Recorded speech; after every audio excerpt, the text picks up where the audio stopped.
اللي جا بغا يعوم طاح على صخره. يشافني يحسبني خو ولا ولدو. باغا ليها الترويض، ما باغا حتى حاجه.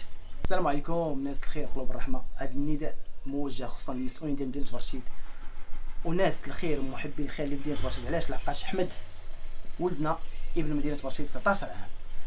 اختي راجا الام ديال احمد شنو وقع لاحمد اختي؟ اللي جا بغا يعوم طاح على صخره، مابقاش كيتحرك كاع. دابا طالعه 3 شهور. انا باغا ليها الترويض، ما باغا حتى حاجه.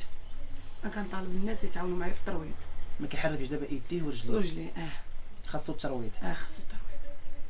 دقيتي بيبان هنا، مشيتي للمستشفى الرازي، مشيتي مشيت لبلاص الناس ما ساعدوكش ما ساعدوا. كما قلتي لي احمد ما قلتش يهبط ويطلع خاصو اللي يجي يدير لي الترويض في وحنا الدار. طلعنا دابا تقريبا 4 ايام. 4 ايام.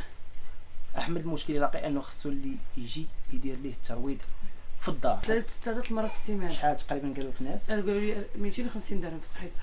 احمد واحد الوليد عمره 19 سنه، ما بغيناش حياته تضيع. الوليد باقي صغير، اللي شاف احمد بغيتو يعتبره ولده او خوه او صاحبه او شي واحد قريب ليه. احمد محتاج حتى شي حاجه. الام ديالو الحمد لله كتقاتل عليه، خدامه عليه. ما اختي انت كنقش كنريح في الجرده وكنقش الناس. الام ديالو ما طالبه لا ماكله لا حتى شي حاجه، الحمد لله قاتله على وليداتها. الحاجه الوحيده اللي خاصها احمد هي الترويض. الحصه كدير تقريبا 250 درهم، لقاش 300 درهم. حتى 300. لقاش احمد ما كيقدرش يتنقل والام ما غاداش تقدر تهبطو من الكاتريام، هو ما غاديش يستحمل انه يهبط ويطلع. انه الناس اللي دار الترويض خصو شي واحد اللي يجي عنده هنايا.